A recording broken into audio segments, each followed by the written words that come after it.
Good morning. Prince George Marriage Officiant Carol Serby here. Thank you so much for joining me here. Today we're going to talk about a couple of things that you need to consider when you're planning your ceremony. So you're getting married. Congratulations. So there are a few things that you should probably put some thought into and make some decisions on when planning your ceremony. So number one is, what is the overall feel that you want for your ceremony? You know, there's some people that are really casual and, they want to wear a wedding dress and cowboy boots, and they just want to relax and have a good time and just keep things really simple and short and easy.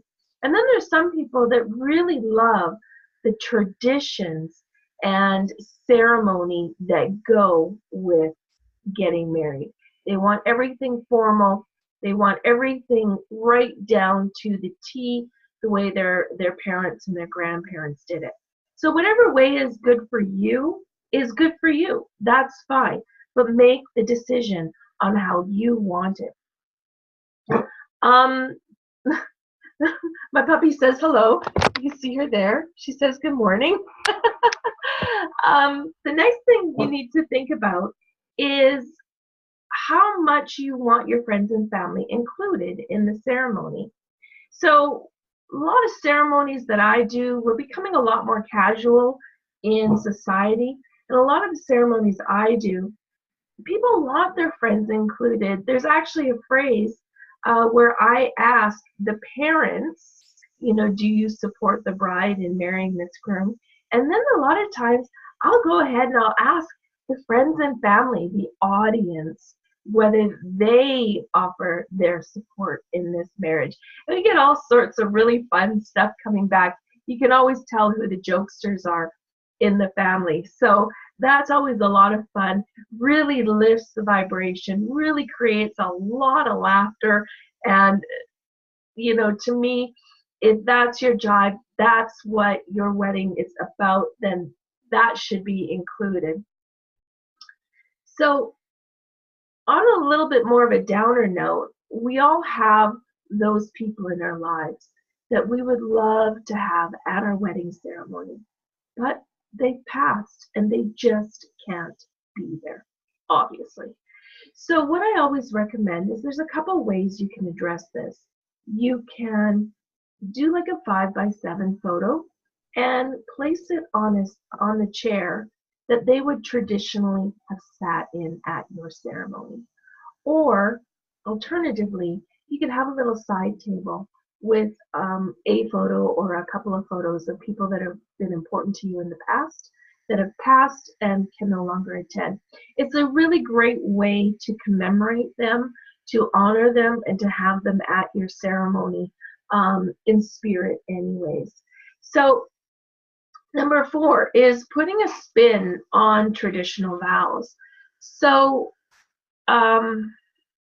we, as marriage officiants, there's a certain amount of contract language in the vows, okay? Because that's what you're doing, is you are forming a contract. So there are certain aspects of what the minister says and what the bride and groom say that are contract forming, okay?